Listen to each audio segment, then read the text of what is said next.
Bienvenidos y bienvenidas, muy buenos días.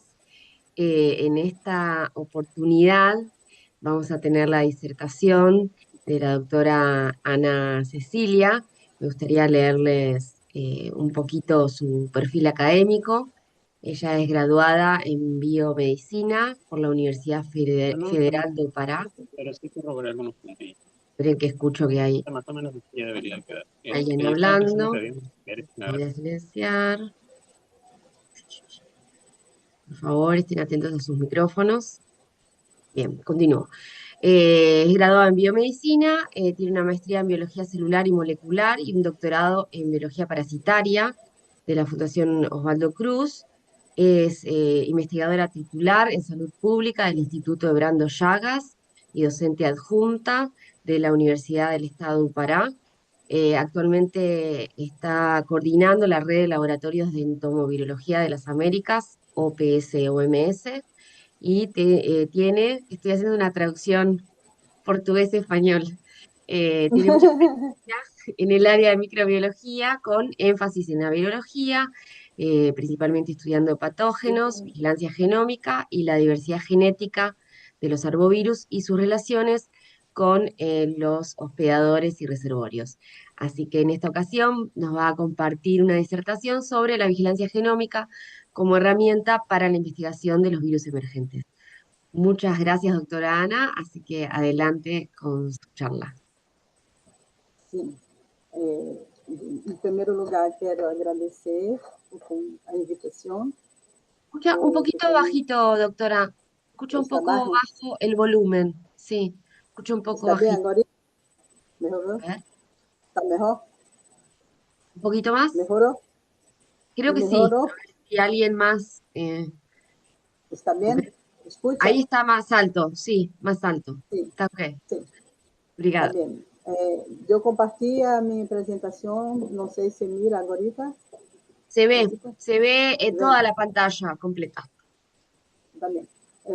Você, tivemos uma mudança, um câmbio de tema, entendeu? Sandra, eu abri com Sandra, creio que ela não recordou, né, de, de divulgar para as pessoas, entende? Então, eu vou falar um pouco, acho melhor para falar português, para que vocês possam despacito, para que não tenha portunhol e não ficar muito caro. Tá bem? Bueno, vamos começar. Yo propuse yo Disculpe, propuse doctora, disculpe, ¿quiere poner la un- presentación en modo completo?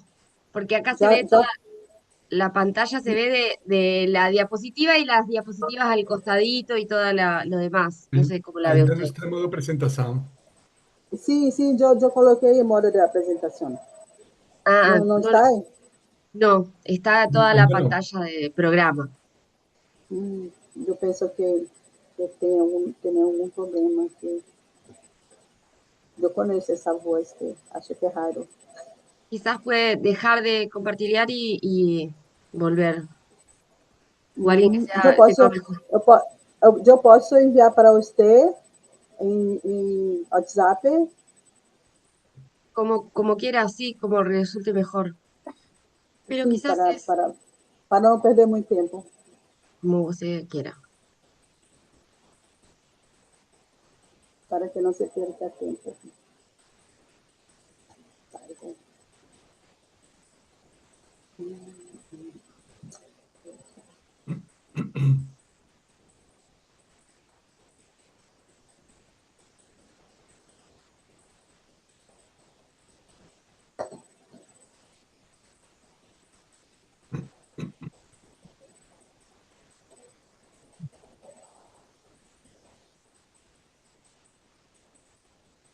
Não te acho, Sandra.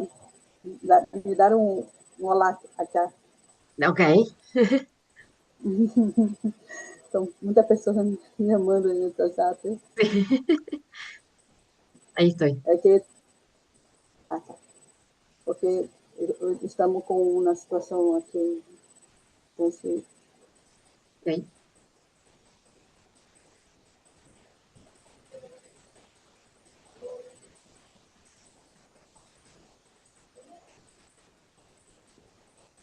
Comparte para mim. A ver, bajamos. Vamos ver se melhora.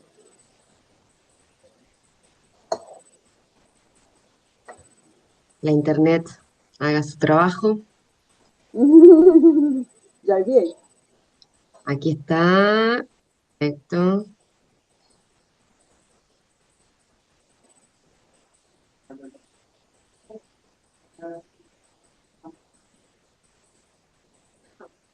Cargando.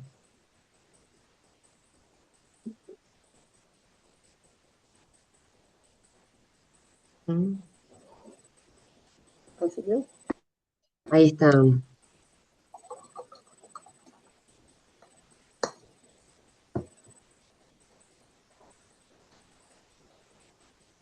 Ah,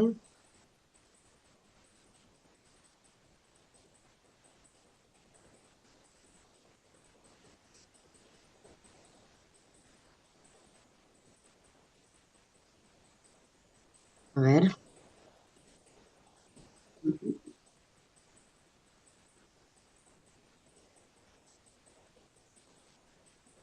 Eh,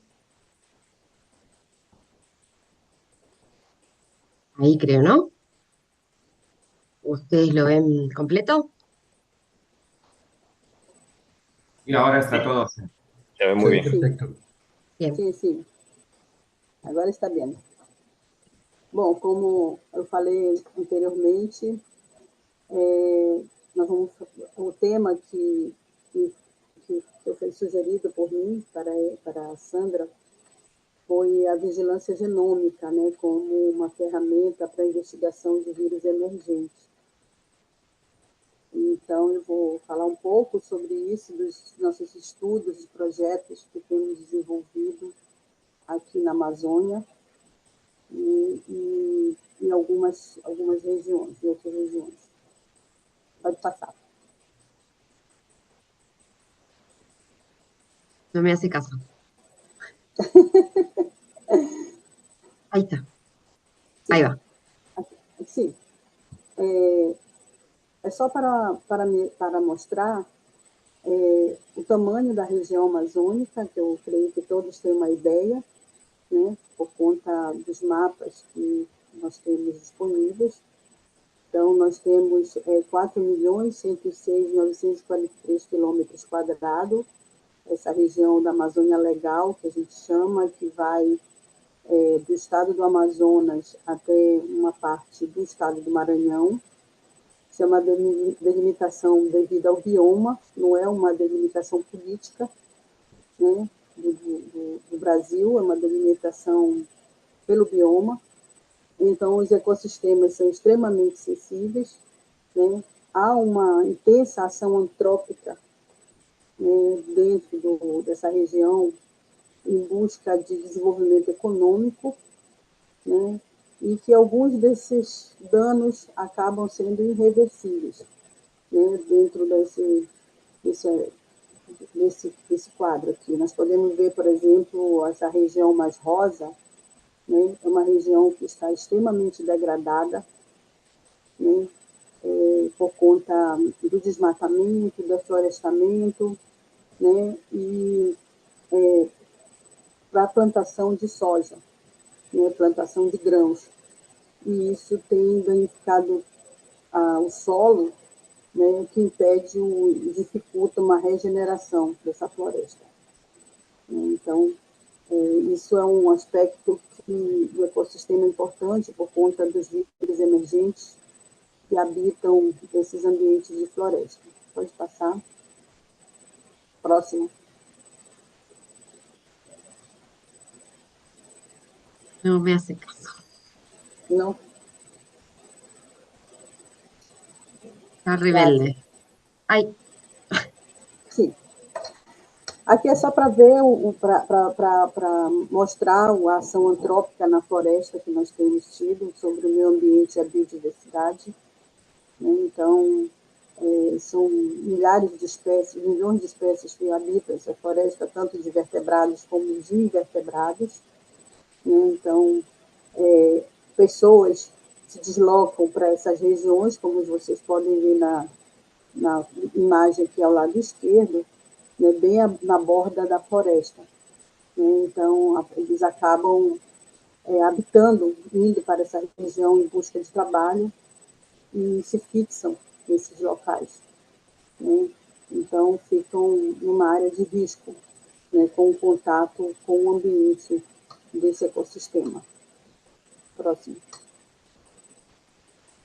Então, aqui nós temos aqui uma demonstração, inclusive hoje, atualmente, o Brasil está passando por uma baixa de temperatura e seca, sem umidade na região, por exemplo, centro-oeste.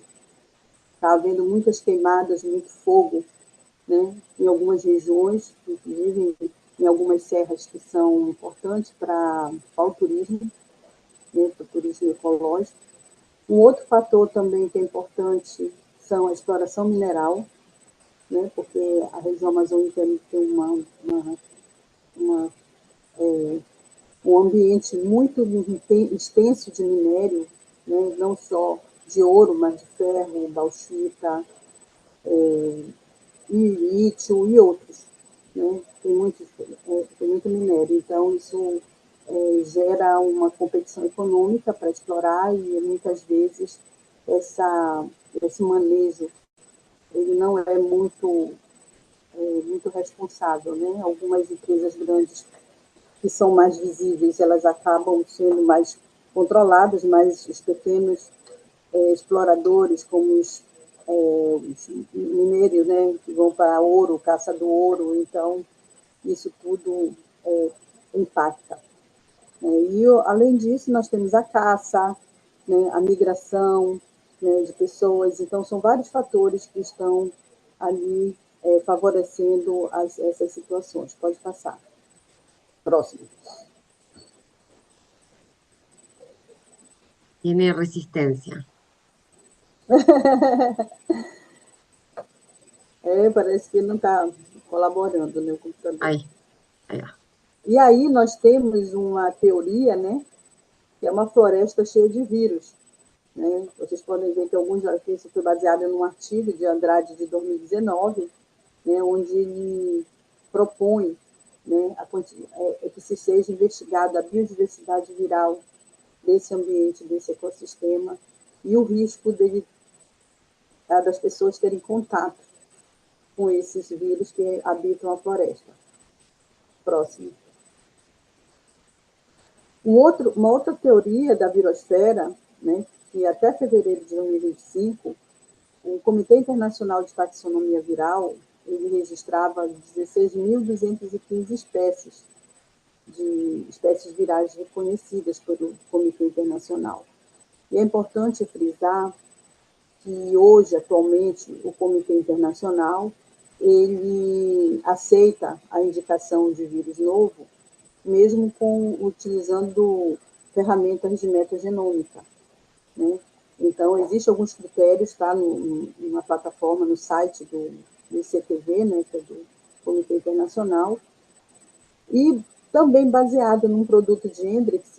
Esse Hendrix foi um estudioso, né, da virosfera, e ele fala que a Terra, né, como um todo, né, ele propõe matematicamente que tem de 10 a 31 partículas virais na Terra, ou seja, são bilhões, né? Então, é um cálculo matemático nesse artigo que ele faz, mostrando que tem mais vírus do que molécula, né, de átomos, né, na natureza. Não sei se vai conseguir comprovar isso tudo, né? Mas é um estudo bem interessante que ele fez, é uma teoria também que ele tem sobre a questão da virosfera. Pode passar? Próximo. Aqui é uma demonstração, né, pela tradição de Evandro Chagas na área de arbovirologia, principalmente, né? Mas não é só arbovírus, tem outros vírus zoonóticos que são encontrados, como os arenavírus, né, na Amazônia. E desde a construção da Belém-Brasília, né, que é uma estrada que foi construída, né, de Belém para a capital do país, e quando a capital do país ela foi construída, junto com ela foi construída várias vias de comunicação entre as regiões, norte, sul, leste, oeste, né? E aí, nesse sentido, nesse trabalho na Belém Brasília foi obtido muitos vírus novos, né, que estão catalogados no catálogo internacional de arbovírus que está sendo atualmente albergado no CDC, né, aquele Carabates, né, que existia. Então, o CDC digitalizou e fez um banco e tá, quem quiser ver os vírus pode acessar o Arbocat, que é chamado, né, que é o Catálogo Internacional de Arbovírus e outros vírus zoonóticos. Um outro trabalho importante foi na Transamazônica, né, que o Instituto fez, e conseguiu encontrar, desses projetos todos que a gente está vendo aqui, como a Transamazônica, a exploração de manganês no Amapá, há 30 anos, né, a gente trabalha mais ou menos com o projeto Salobo, que é a exploração de minério, né, no sul do Pará, pela Vale, a Vale do Rio Doce, que é uma empresa mineradora muito grande, que ela era a segunda do mundo, né, em exploração de minério, não sei se ela ainda é a segunda, se passou para a primeira, não sei. Ela estava competindo com uma canadense. E aqui no Juruti é uma cidade que fica próximo, que está entre o Pará e o Amazonas, ali na fronteira, antes de Parintins, onde existe uma grande armazenamento no solo de bauxita, né? E que uma empresa que é da própria Vale começou uma exploração também nessa região. E nós sempre somos chamados pelo Ministério Público, né, do Brasil, para fazer o que eles chamam de agenda positiva, né, fazer um levantamento em algumas áreas de controle de saúde nesses ambientes, porque há populações, as populações ribeirinhas, populações indígenas, populações tradicionais que estão no entorno sempre desses projetos de exploração econômica. Tá? Então, nós trabalhamos sempre em parceria com o governo e as empresas, eles financiam esses projetos, né, para que a gente vá até o local, faça um estudo por um determinado tempo. E, às vezes, fica por monitoramento também, dependendo do acordo. Pode passar. Próximo. Por isso que nós temos muitos vírus isolados, né? Porque nessa época, como nós não tínhamos a ferramenta molecular, se fazia muito isolamento viral, usando os animais, né? Ratones, né? E outros, hamster, e cultura de células. Agora, nós também podemos... Isso aqui é só para a gente fazer um resgate dos vírus de mamíferos, por exemplo, nós temos uma diversidade genética viral muito, muito ampla, né? Calcula-se que nós temos o número de espécies de mamíferos em termos de 5.500, né? O panorama dessa variabilidade ela pode dar um risco à emergência de vírus a curto e longo prazo, né? Através que a gente chama de spillover, são 5.500, ou transbordo, né? Que a gente chama, aproximação entre populações humanas e animais, isso é muito importante. E aqui são os exemplos, né, de alguns desses animais que albergam, né, que estão envolvidos nesse ciclo. Pode passar. Próximo. Aqui nós podemos ver os didelfos, que são marsupiais, as marmosas, né, os caloromes, filander, né, e a carolha, que é uma densidade populacional muito grande, né, os morcegos. Aqui na Amazônia a gente tem uma densidade grande de morcegos no ecossistema. E isso, às vezes, até causa alguns danos quando você tem falha na rede, né, de vacinação antirrábica, por exemplo. Em alguma região, a gente acaba tendo surtos de raiva humana. E a gente tem tido, acho que nos últimos 10 anos, eu acho que não temos tido muitos casos, mas sempre há um ressurgimento do vírus da raiva numa área onde não tem vacinação, onde a população está muito exposta. E a partir daí, né, do isolamento viral, que foram mais de 500 vírus isolados aqui pelo Instituto Evandro Chagas, nós começamos a trabalhar com a evolução dos métodos de sequenciamento, né, a implantar uma vigilância genômica nesses projetos. Né? Então, nós temos, desde 1953, né, com a Rosalinda Franklin, né, e Watson e Crick, a gente tem o desenvolvimento de tecnologias como o Sanger, depois veio a implantação de sequenciamento para o conhecimento do genoma humano, que isso alavancou, né, deu um up, né, nessas ferramentas, e assim por diante. Né? Hoje nós estamos vivendo um momento desse sequenciamento em massa, né, que a gente chama, né, de amplitude maior de leitura. Né? Hoje a Illumina já construiu, assim como o NGI da China, né, que tem uma plataforma também, sequenciadores que a gente consegue fazer leitura de 300 milhões de reads, né, de leituras. Então, a gente tem assim, uma capacidade, né, eu sempre brinco, né, eu digo assim, a gente está dando uma metralhadora, dando um tiro numa mosca, né, para poder encontrar o que a gente quer. Né? Então, é muito importante a gente reconhecer que a evolução tecnológica, como o sequenciamento, ele tem permitido a gente ampliar o nosso conhecimento. Por isso que o ICTV hoje aceita. Né? Antigamente, ele só aceitava o novo vírus se tivesse o isolado. Hoje, ele aceita, né, o sequenciamento, a metagenômica, mas dentro de uns critérios, né, de ferramentas. Né? Que ferramenta você fez, qual kit, qual amplitude, né, disso, a profundidade da análise, qual foram o algoritmo que você trabalhou. Aí eles já aceitam. Pode seguir. Próximo.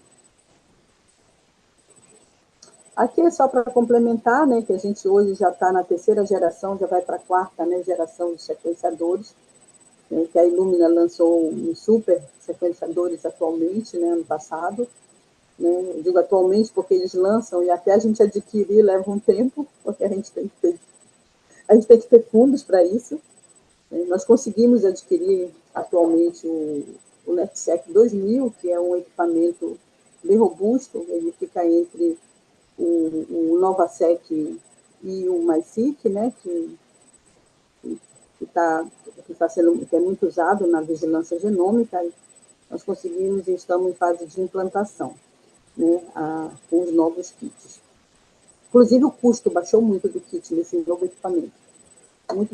Mais ou menos 25% do valor do que eram os equipamentos antigos, os kits que são utilizados. Né? Próximo.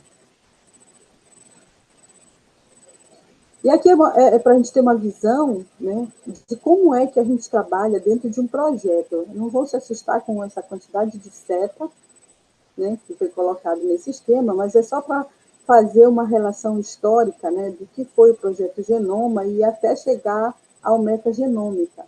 Em azul é para o projeto Genoma, né, tradicional, né, quando a gente fazia por Sanger, e hoje nós estamos trabalhando com metagenômica, que está em verde, né, que permite você ter uma amplitude, uma diversidade maior, né, e uma capacidade de leitura maior, né, dando confiabilidade, né, ao teu resultado. Então, estatisticamente, você não precisa fazer 3, 4 análise para poder ter confiabilidade. Então, você, em uma única, que a gente chama única corrida, né, que é uma única vez que você coloca no equipamento, ele tem uma capacidade de leitura tão ampla que ele consegue detectar. Eu sempre brinco com a turma aqui, digo, vai detectar até a alma de vocês, colocarem o sangue ali, né? Porque a gente precisa, tá? A gente precisa ter, né, uma confiabilidade. Não posso dizer, é um vírus novo, é um genótipo novo, se você não tiver um grau de confiabilidade genômica, de leitura e de detecção. Então, esses equipamentos novos, essas tecnologias novas, elas têm uma capacidade, uma profundidade, né, de leitura, né, de genomas muito, muito alta. Né, e aí isso dá uma confiabilidade. E aí a gente vem, né, depois para análise de informática, né, e acaba fechando em qual micro-organismo, e isso vai depender do teu algoritmo, do teu pipeline, né, que você está utilizando. Nós estávamos discutindo essa semana, porque, inclusive, a gente está aqui fazendo uma avaliação, né, do novo EVSP2, que é novo kit da Illumina para 96 patógenos, e nós estávamos discutindo isso porque o problema não está no sequenciamento. Eu acho que o problema maior está na bioinformática e na análise. Às vezes as pessoas têm pressa de publicar, têm pressa de botar para fora, e aí quando você vai ver no banco de dados genômico do NCBI, né, você vê muitos erros de montagem, tá, de genoma. Por isso que tem que ter curadoria. Né? Então, por isso que a gente aqui trabalha com curadoria. Demora um pouco mais, mas tudo que sai e é analisado pela minha equipe vai para uma outra equipe para ser curada, para poder ver se realmente os resultados vão que a gente chama, vão se confirmar. Né? Não pode ter divergência de resultado. Próximo. E trabalhar com vírus novos não é muito fácil, metagenômica, que a gente chama aqui agora de metavirômica. Né? Bom, em 2017, eu já falei isso para vocês, o CTV passa a reconhecer, né, que são vírus não cultiváveis, muitas vezes a gente não sabe se ele infecta a célula, que tipo de célula, se ele vai infectar animal, qual tipo de animal, modelo animal a gente vai ter para fazer essas infecções, e sabe que tem lá o vírus na amostra biológica, então você precisa trabalhar em cima disso. E aí a gente fala de metaviroma, o conjunto de genomas de vírus é uma amostra que é obtida via metagenômica. Por quê? Porque na metagenômica, você pega a amostra biológica de um indivíduo, você vai detectar tudo que tem naquele hospedeiro, né? Não só o vírus. Muitas vezes eu digo que, às vezes, a amostra, né, de 50%, de 100% você consegue de vírus, 5% de leitura para vírus, o resto tudo é do hospedeiro. Né? Mesmo a gente trabalhando com depressão de ribossoma, né, de RNA ribossomal, principalmente dos vírus RNAs, mas a gente dá em conta. Hoje está sendo feito muitos protocolos de enriquecimento, que a gente chama, que é justamente para melhorar. Né? Muitas vezes a gente faz o enriquecimento por filtração, por ultracentrifugação ou por tratamento enzimático. Né? Sai um pouco mais cara a metodologia, mas a metagenômica é muito melhor para que a gente possa, né, resolver isso. Inclusive, nós estamos agora fazendo esse trabalho, e aí, agora há pouco, eu estava falando com o Gabriel Alau, acho que alguns de vocês já devem ter ouvido falar, porque ele trabalha com vírus respiratório também, ele está aqui com a gente, né, nessa semana, e eu estava conversando com ele por WhatsApp, porque ele está lá na outra sala, e aí eu não queria ir para lá, eu peguei e chamei ele no WhatsApp, porque a gente tem uma amostra que a gente está sequenciando, né, no caso de Nilo, né, do vírus do Nilo que nós encontramos no LCR, nós colocamos nesse processamento. Só que a gente não conseguiu, por exemplo, pelo VSP, que é um kit que detecta 96, né, é por captura, né, com sondas, né, específicas, não conseguiu fechar o genoma. Ele estava me passando por aqui, a gente estava conversando. E aí eu disse, olha, eu acho que é melhor esperar porque o isolamento do vírus, porque a gente mandou para o laboratório de isolamento, para ver se a gente consegue o genoma completo. Mas 60% para a vigilância já é um resultado. Né? Óbvio, não vai ter diferença, né? Vai ser só menos confirmado que é Nilo. Né? Os estudos filogenéticos, as outras coisas, pode esperar, porque isso não é tão preponderante, a não ser que venha uma linhagem nova, né? E aí a gente tem que comunicar. Né? O que eu penso que não vai ser o caso, eu acho que vai ser a mesma linhagem que nós já detectamos em pequinos, já detectamos em mosquito, né, em Pulex, né? Creio que isso não vai trazer nenhum resultado diferente. Eu creio, né? Pode ser até uma surpresa para nós que tenha sido uma linhagem diferente, mas a pessoa não viajou, né? Então, isso é uma informação importante, tá? Pode para o próximo.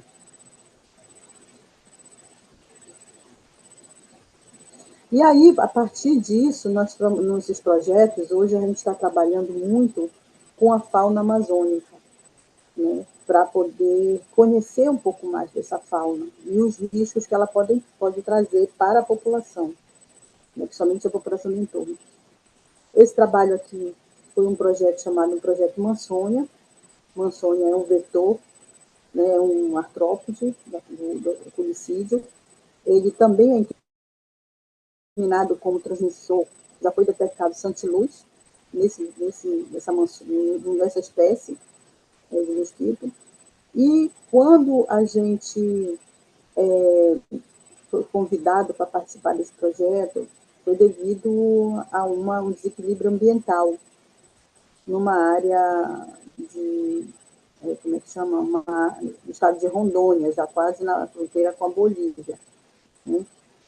Uma área de hidroelétrica, né? Onde foi construída uma hidroelétrica, e óbvio que aqueles lagos, né? Que são aquela represamento de água que é feito nas hidrelétricas, acabam sendo um ambiente, um ecossistema, né, importante, né, porque ele vai trazer uma nova forma dos artrópodes se reproduzirem naquela região. E aí, então, teve uma infestação de mansônia nas comunidades do entorno da hidrelétrica que vivem lá, e nas vivendas da comunidade.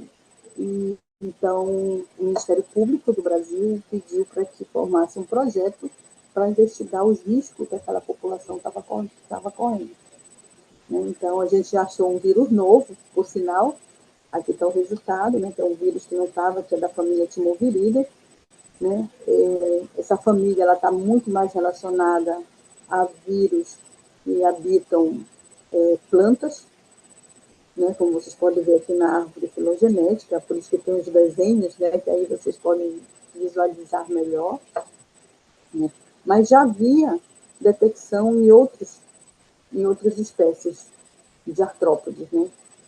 Então, eu lembro bem quando o cálice, não sei se alguém de vocês que está aqui nessa reunião conhece o cálice, a primeira vez que eu me encantou aos arbovírus foi pelo cálice, numa palestra que ele deu num evento aqui em Belém, que foi falando da evolução dos arbovírus, de onde eles vinham, né? E isso sem saber nada de genômica naquela época. E ele já sugeria que os arbovírus vinham de plantas, de vírus de plantas, né? Que sofreram evolução dentro do vetor. Né? Então, isso aí, claro, merece mais estudo. Nós não fizemos estudo de evolução, a gente apenas notificou para a comunidade internacional um novo vírus na Amazônia que pode ter vindo das plantas. Tá? Então, porque eles também se alimentam de néctar, né? Néctar de plantas, esses artrópodes. Então, de sangue é só a fêmea no momento do reparto, da fazer a oposição, né? Do amadurecimento. Pode ir para o próximo agora. Aqui é uma situação diferente nesses estudos. Eu não sei se vocês já ouviram falar do NPA vírus, que é relacionado ao Hendra. Né? Nós encontramos nesse estudo que foi feito também aqui na Amazônia, né, numa marmosa demerare, que é um pequeno espécie de mamífero terrestre, né? E nós fazemos trabalho de campo, captura e coletamos amostras desses animais. E no Brasil só havia evidência de nipavírus sorológico em morcego, né, que é um grupo da USP que fazia esse estudo.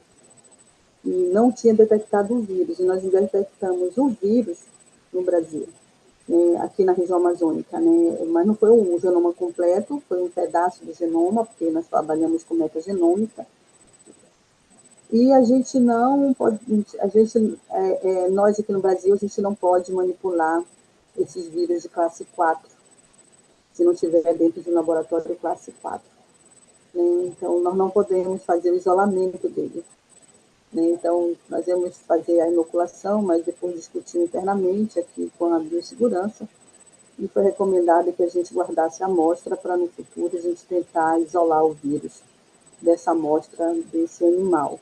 Vocês podem ver aqui na árvore filogenética, ele está relacionado a vírus de morcego, né? O enipavírus de morcego, da Austrália, de Gana, né? Então, ele tem uma correlação genética. Então, a gente está desenhando um primer para fazer um screen da população. Nós coletamos sangue da população, nós temos soro, para ver se essa população teve contato, algum tipo de contato, porque muitas dessas pessoas se alimentam desses tipos de animal, eles caçam para se alimentar. Então, a gente vai fazer nós vamos fazer como é que chama? Um protocolo de real-time para poder fazer um screen na amostra biológica dessa população. Tá? Próximo. Eu acho que o próximo slide é justamente só para mostrar para outras pessoas aqui, eu peguei esses slides que preparei agora há pouco, né, porque eu me lembrei, que o pessoal não conhece o IPA, né, então eu coloquei aqui, né, a origem dele, né, ele foi descoberto esse gênero em 1999, está relacionado ao vírus Hendra, né, ele dá um quadro de encefalite progressiva em humanos, né, e a taxa de mortalidade é alta. Ele está muito relacionado ao vírus Hendra, que foi encontrado pela primeira vez em suínos, né? Então, a gente sabe que na região da Malásia, por exemplo, esse mapa aqui embaixo está mostrando, né? Aqui na região da Malásia, eles já tiveram várias detecções, né, desse vírus. Ele causa doença em suínos, como doença respiratória, né? Isso também tem uma relação de ataque em animais de poder econômico, né? Pessoas que criam suínos para vender, né? Para produzir como alimento, né? Produção, animal de produção, que a gente chama, igual os bovinos. Né? Então, a gente tem que ter muito cuidado com isso. E é uma área que tem muitas fazendas, lá onde a gente foi fazer esse trabalho, justamente porque a proposta financiada era para a gente fazer numa área de degradação ambiental, né, de recursos, os fundos que nós recebemos. Pode ser o próximo agora. Aqui é uma microscopia eletrônica, eu mostrei para vocês. Esse aqui é o reservatório, né, na Austrália e em outros continentes, né? São morcegos que comem frutas, né? E dizem que eles carregam o vírus dentro deles, né? Já foi detectado na urina e já foi encontrado também em frutas que eles se alimentaram. Não se sabe se é da saliva. Eles deixam o resto de saliva. Por isso que eu sempre digo aqui, eu não como nenhuma fruta que esteja com alguma mordedura, né? Porque eu fico com medo de pegar algum vírus, né? A gente vê essas coisas. Ou até o vírus da raiva também, né? De repente. Então, a gente tem que ter muito cuidado. Tá? Então, pode seguir, é só para vocês verem, né? Que também tem esse reservatório importante. Inclusive, o Dr. Edson Durigon, da USP, ele fez um estudo em morcego, sorologia, e ele encontrou anticorpo para o NPA nos morcegos que ele estudou. Passou? Está engatado, né? Aqui é um outro vírus, os arterivírus também. Esse vírus, ele também foi encontrado numa região, ele está muito relacionado a um vírus novo, entendeu? Que tem na China em 2014, 2015, né? A gente encontrou também aqui no Brasil, a gente sempre está encontrando vírus de outros continentes relacionados muito próximos geneticamente, né, com vírus de outros continentes, né? Talvez porque aqui nós temos uma biodiversidade muito grande, né, muito ampla, então a gente sempre vai achar. Próximo. Aqui é um vírus Matila, que é um vírus novo da família Cedrohelviridae, né, também foi encontrado numa árvore, já numa ave, tá? Então, foi um estudo próximo, numa ilha aqui, próximo de Belém, aqui onde eu estou, né? Então, a gente também faz um trabalho em ilhas, porque nós temos várias ilhas aqui na cidade para monitorar os arbovírus, principalmente, né, os vírus encefalitogênicos. e acaba que a gente encontra outros vírus. Próximo. Aqui já é um estudo que a gente fez em culicoide, né, que é o vilão do Oropost, né, que é o principal transmissor de Oropost. Né, então, nós encontramos uma diversidade de vírus, né, nesse culicoide. Aqui nessa tabela aqui ao lado vocês podem ver, né, várias famílias, né, e vários gêneros virais diferentes, vírus inclusive específicos de mosquito, como o Iflavivir, né, que é específico de mosquito. Próximo. Aí nós começamos a trabalhar com os morcegos, né, também. Né? Então, pegamos os morcegos. Nesse trabalho aqui, nesse primeiro do viroma, do Desmodos, esse foi um trabalho que nós fizemos com uma aluna de mestrado, maestria, que são os animais que vêm para a vigilância da raiva.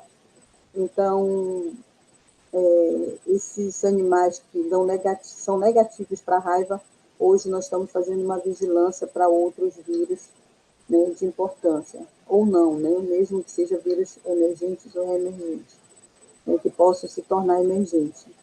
Né. Então, nesse caso aqui, foram algumas amostras, ela trabalhou com o fígado desses animais, né, e aí nós encontramos muito retrovírus endógeno, né, que é muito comum, né, nos vertebrados, né, os retrovírus endógenos. E a gente sabe que há uma hipótese de que esse retrovírus endógeno está relacionado com o processo evolutivo. Né? Então, basicamente é isso. Já no outro grupo de morcego, esse já é um grupo de morcego, por exemplo, de lá do estado do Maranhão, e já está mais numa área de transição com o Nordeste. Né? Eram artibeus. Então, nós encontramos um hepatovírus, vocês sabem que os hepatovírus eles estão relacionados ao vírus da hepatite A. Né? Aqui a gente pode ver, por exemplo, na árvore filogenética, né? Eles estão relacionados ainda com os hepatovírus de animais, porém, há uma relação próxima com o vírus da hepatite A. Tá? Pelas cores, vocês podem ver o hepatite A está em vermelho, né? E o vírus, hepatovírus que está em laranja é da hepatite, que é o que a gente detectou, né? Hepatovírus I. Então, esses animais, hepatovírus H, aliás, é o verde. Então, a gente pode ver aqui que há um acompanhamento evolutivo desses vírus nesses animais, para que eles não se acontecer um spillover, a gente já sabe a fonte, né, de onde ele veio. Próximo. Aqui agora eu vou falar dos rantavírus. Nós temos encontrado rantavírus em morcego com frequência, aqui na região amazônica e no nordeste do Brasil. Aqui no caso do nordeste do Brasil, aqui no estado do Maranhão, que foi um projeto que nós realizamos junto com o Maranhão.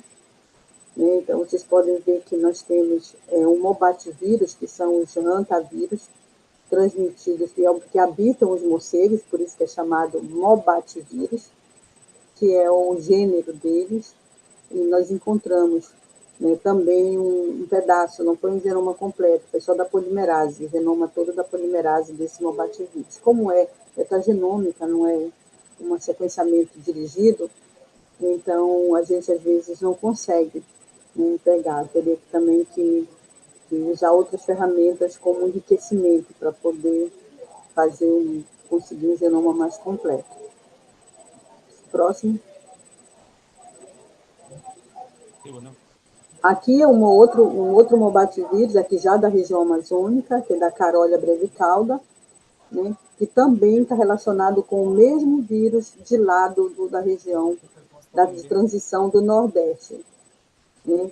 E então nós vamos ver que os rantavírus eles são importantes, porque no Maranhão a gente teve uma grande epidemia de rantavírus, né, no passado. Então, não se sabe bem se isso pode colocar em risco né, a situação do spillover, né, do transbordo do morcego para as pessoas, né, que esse daqui é de Carolia brevicaula. Tá? Vocês podem ver que aqui já foi feito, já tem 3 árvores, porque conseguiu 3 fragmentos, né, porque ele é um vírus que ele é segmentado, ele tem 3 segmentos. Pode passar.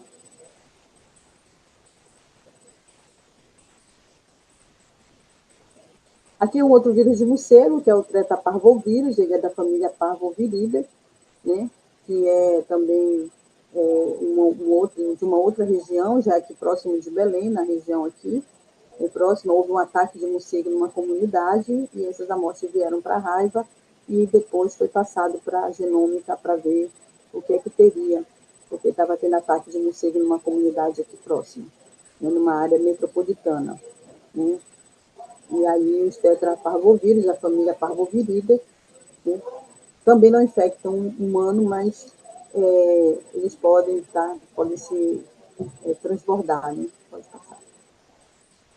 Segue.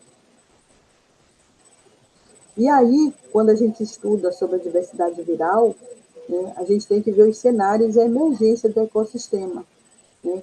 Como? Né, através, a gente pode ver aqui a adaptada do Holmes, Dr. R.J. Holmes, que é um grande pesquisador dessa área na Austrália, né? Você vê, por exemplo, um pequeno roedor nessa figura, né, que pode vir infectar o homem e aí se multiplicar, né? Assim como um cenário de ecossistema dentro do ambiente silvestre, né? Onde você vai ter tanto o vetor artrópode vindo até as plantas, assim como indo até as aves, e as aves até os roedores, e assim um ciclo que pode chegar até o homem, né? Então, isso daqui é uma proposição que o L.J. Holmes fez em 2022, é Edward, mas eu chamo de L.J. Holmes, né? Que é mais fácil. Aí pode seguir. Pode ir, porque tem aqui abaixo tem. Pode seguir. Isso. Então, a gente sabe que essa maioria dos patógenos que são responsáveis por doenças infecciosas humanas, elas têm origem zoonótica. E os hospedeiros estão aqui do lado direito, né? E nós temos o vetor artrópode, nós temos todo o ecossistema aqui, os animais vertebrados, como aves, primatas não humanos e pequenos mamíferos, né? E a Amazônia brasileira, ela tem uma grande diversidade dessas espécies. Pode ir. Ela tem o clima, ela tem o desmatamento, ela tem todos os fatores favoráveis. Pode seguir. Aqui é para mostrar para vocês, né, aqui dentro desses fatores favoráveis, já vindo para o parvoviroses, né, e nós sabemos, por exemplo, que o maiaro, não sei se vocês conhecem o maiaro, ouviram falar, alguns de vocês, né, nós estamos vivenciando a expansão do Oropoche, né, e agora a gente já está preocupado com o maiaro. Há uma preocupação. Por quê? Porque nós temos todas as condições. Vocês podem ver nesse mapa onde já se detectou maiaro. Vocês podem ver que na Europa todos são importados da América do Sul, né? Nenhum caso é autóctone, mas aqui nós temos casos autóctones em quase toda a América do Sul. São casos, algumas vezes, que não causam epidemias, mas podem vir a causar, porque ele é transmitido pelo Haemophilus antinomus, né? Que é o mesmo transmissor da febre amarela, mas ele também pode ser transmitido pelo Aedes aegypti. Ele tem competência para isso. Então, a gente... aqui, olha, um caso isolado de mosquito autóctone, ele é amarelo, eu acho que ali é a Colômbia, né?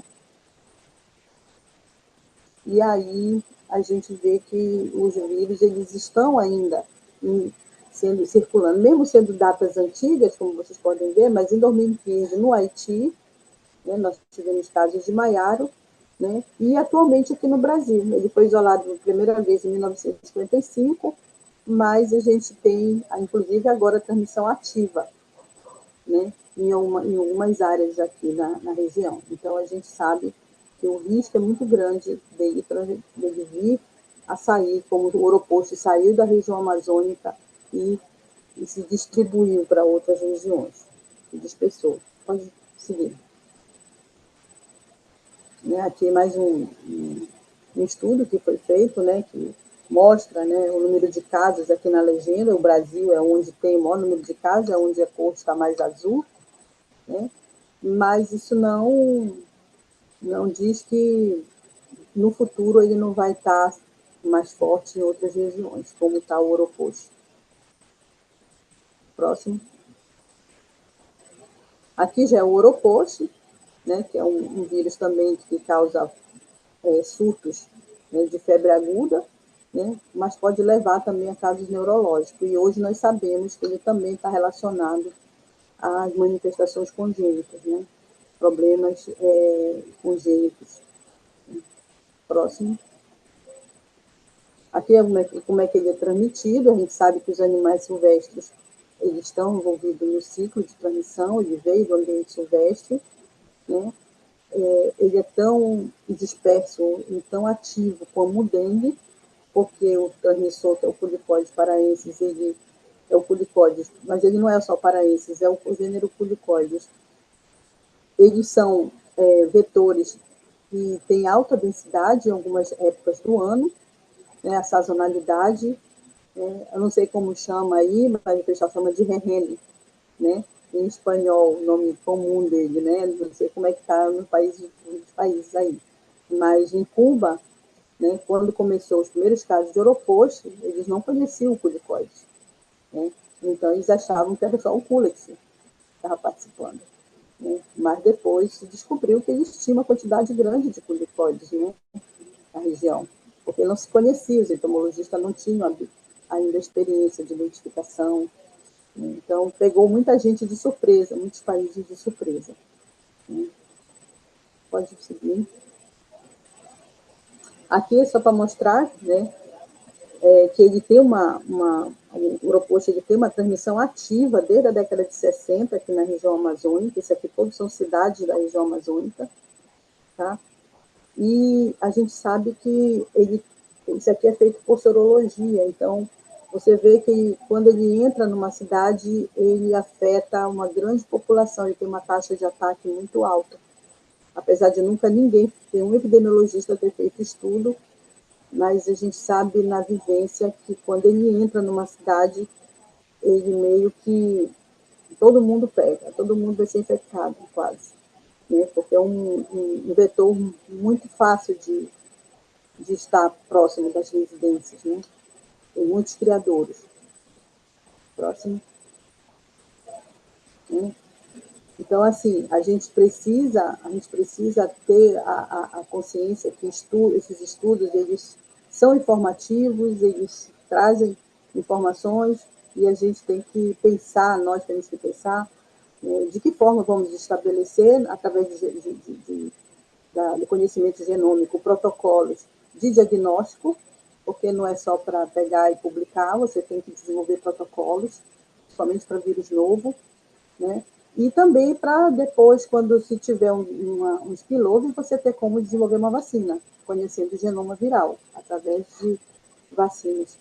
Então, vocês podem ver aqui, por exemplo, no Peru, isso aqui é um trabalho feito em Iquitos, no Peru, por exemplo, o Oropost, até aqui mais ou menos a média ficou de 14,3, esse é um estudo do ano 2000, mais ou menos, até 2007, mas a gente sabe que até hoje o Oropost ainda circula no Peru, não sei se a Paquita está aqui no grupo aqui assistindo, mas nós temos conversado sobre isso, e o Maiaro também, o Maiaro circula, além da encefalite equina venezuelana, o dengue, ou seja, nós temos uma diversidade de arbovírus ainda circulando.